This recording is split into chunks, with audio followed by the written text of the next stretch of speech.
Shelby County Schools presents Budget Talks. Hi, and welcome to Budget Talks, a series of conversations featuring Shelby County School Board members and district leaders to discuss the 2018-2019 school year budget. This Budget Talk segment features School Board member Miska Clay Bibbs. Ms. Bibbs, thank you so much for being here with us today. Thank you for having me. I think this is a really important conversation, so I'm happy for us to be able to share it with community. Absolutely, and your family here at C19, so we're always very pleased to have you and obviously all of our board members.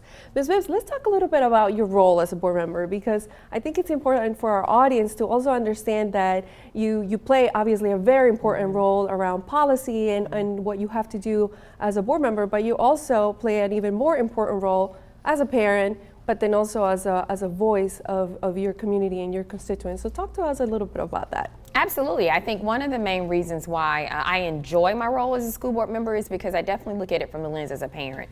I have a teenager now at this point. He's just turned 16. So he has been a product or in a school in Shelby County Schools, Legacy Memphis City Schools, Legacy Shelby County Schools since the age of 3. Wow. So for me, there's not much that I haven't experienced, good or bad. I'm being honest around the district. So when I had an opportunity to be a voice for other parents who, especially parents and single parents of African American males, I really took this role as something that was really important and meaningful in being able to use a voice in my community. Right.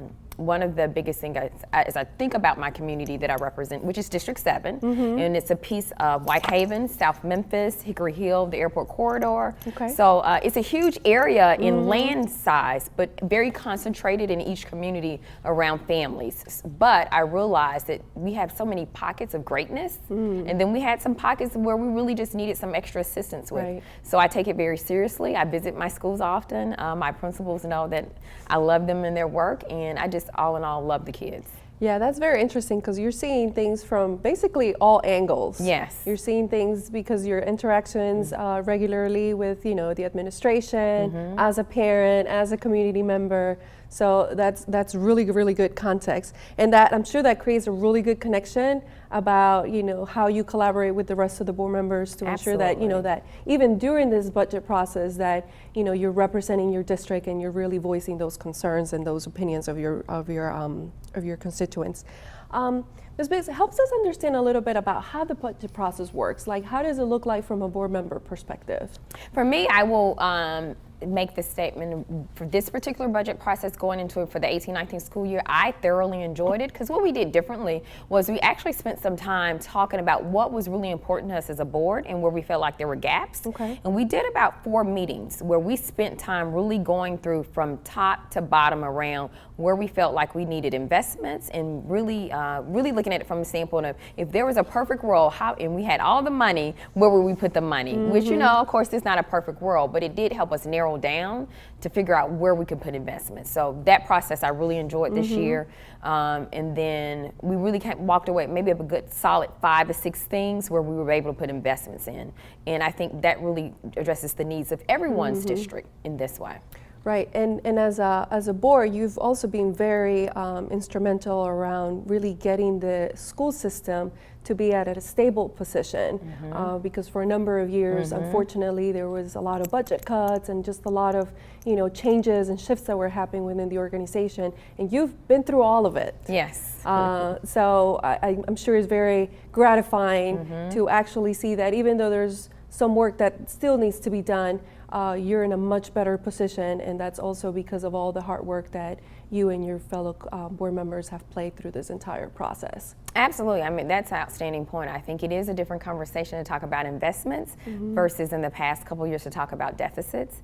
And I kudos to the superintendent and the CFO around understanding that we really wanted to shift the narrative around what our budget looked like, and this year we were able to do that. Yeah, and you're absolutely doing that because you're investing about $66.2 million in very strategic investments, really honing in some of these things that you've mentioned. But one in particular that I know you're very passionate about, because you're also chair of the Academic Advisory Committee, is this 24.5, it's probably some change in there around high quality instruction and improved student achievement. Oh, I know you're. That's I'm one of like, your. yeah, that is probably number one at the top of my list.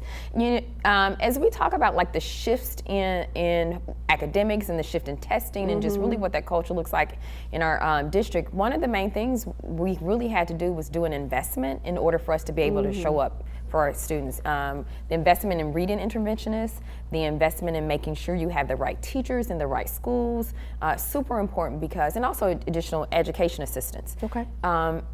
It helps.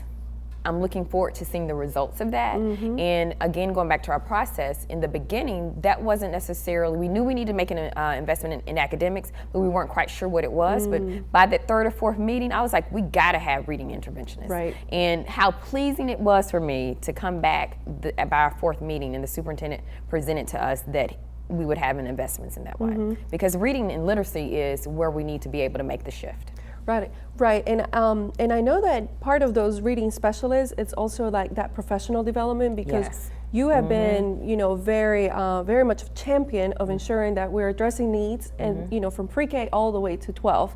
And I know that your teenage son, it's also one, those very high achiever, high performing students. So you're seeing things from that perspective. So I know that part of that investment that you've been advocating for is also to address, all the needs of the children. All of that. I think, when we invest in academics, that means investing in teachers as well. And one of the things when you talk about a new curriculum or whether we're trying to do the shift, when it's standards, the standard shifts, we have to make sure we invest in teachers, and that's PD.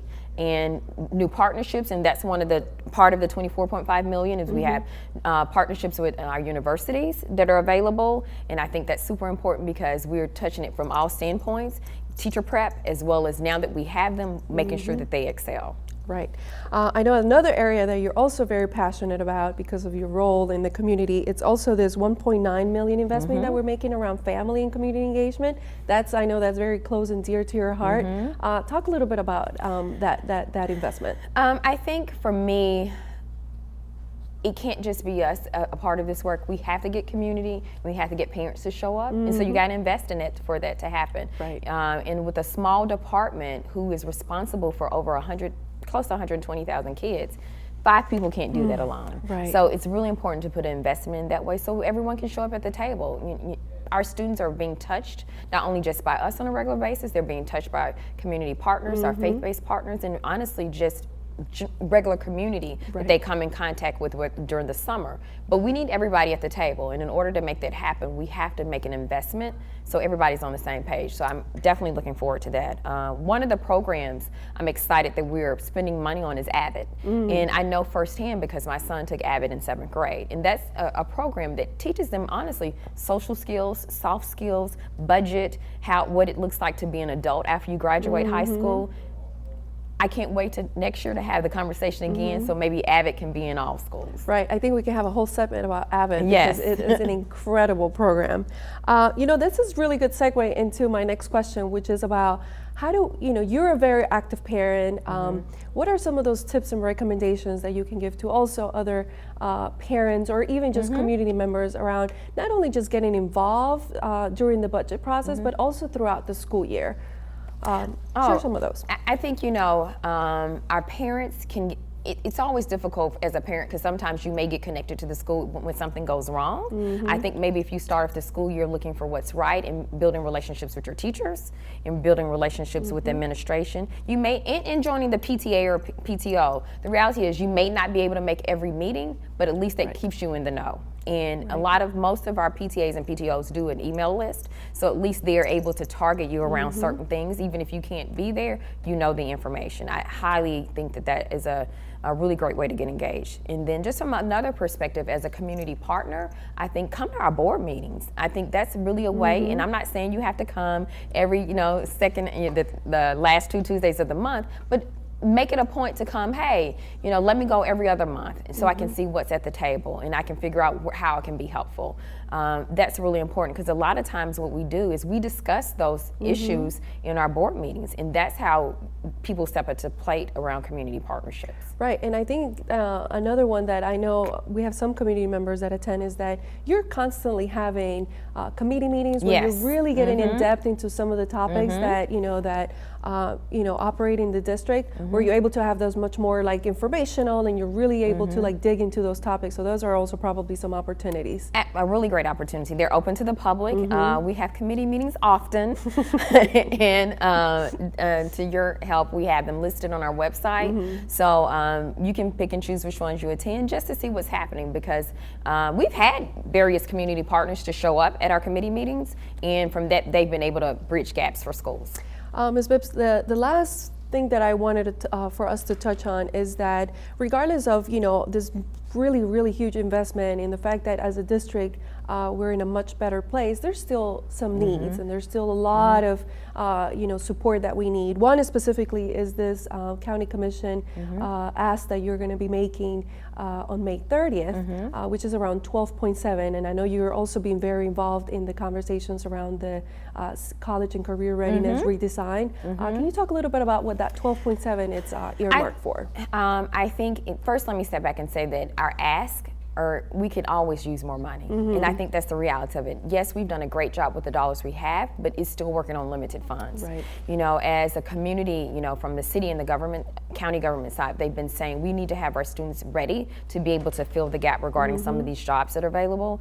And if we're going to make the changes in order to invest in our students, we need our other county officials to step up to the plate to fill that gap so that they can be ready to take those jobs. They always remind us and say we have about 15,000 jobs that are out there, and that our students, quote unquote, are not ready, but we're working real hard to get them ready, but that takes money to get them ready. Right. Well, Ms. Bibbs, thank you so much for your time. And one thing that I think it's very impressive of you and our board is that you're really seeing the district from a very holistic and very comprehensive perspective around that. You're not just caring about education, but you're caring about the entire community. And the statement that you just made around getting students ready for the jobs that are readily available, it's an attest to that. So thank you so much for being with us today. Thank you for having me. We appreciate it. We need to have you back so we can talk about AVID and a few other things. So we look forward to that. Thank you so much for watching today's Budget Talk. To watch the full series, visit thevoiceofscs.com.